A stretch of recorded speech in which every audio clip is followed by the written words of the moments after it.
It go like, oh, break me for so fucking done with you, girl. So fucking done with all the games.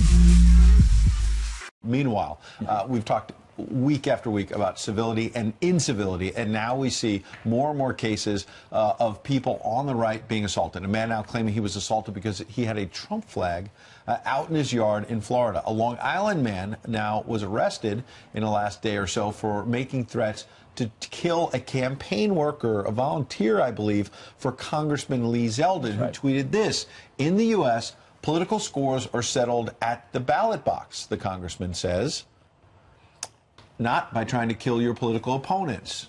Donato Panico is a great American, a supporter of real Donald Trump, and one of my campaign volunteers. He shouldn't have been targeted like this today for his passion and involvement. We've talked about this again. So you got a guy in Florida flies a Trump flag. Someone drives up on his private property. On his private property.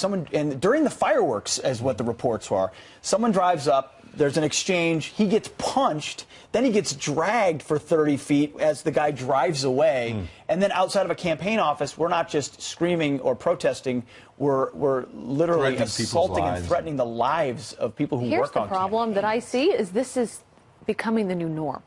You know, we're seeing this every single week, more and more of these stories happening. We're not even in the thick of the midterms yet. I mean, what's going to happen during those days? And then the 2020 election, where you've got so many other people actually wearing the MAGA hats because it's election time and you want to be proud of the person you're supporting. I do worry about where we are as a country and making this the normal and thinking that this is okay. You can go in a restaurant and you can treat someone just sitting there, ask them to leave the restaurant because you don't agree with who they work for or whatever it is.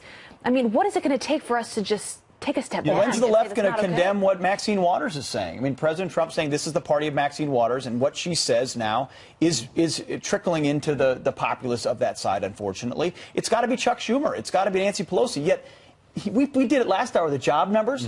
Even Nancy Pelosi says, look at all, we have great jobs numbers. She says they're reckless jobs. I mean, no, when your leader won't even acknowledge good economic data and everything is evil about the president, it's no surprise that the rank and file. Why would she do that? That doesn't benefit the party. Well, they don't want to acknowledge that the economy is doing well, because the economy is, for many people, the #1 reason they go to the polls to vote. What did Bill Maher say in recent weeks? He wants a recession because then he thinks it will get Donald Trump out of office. So he doesn't care if the economy is bad for you. You know, I was thinking about that the other day. If there was a recession, Bill Maher would still be in Beverly Hills drinking his green juice, eating his steak tartare, right? His life wouldn't change. So for him, it doesn't matter.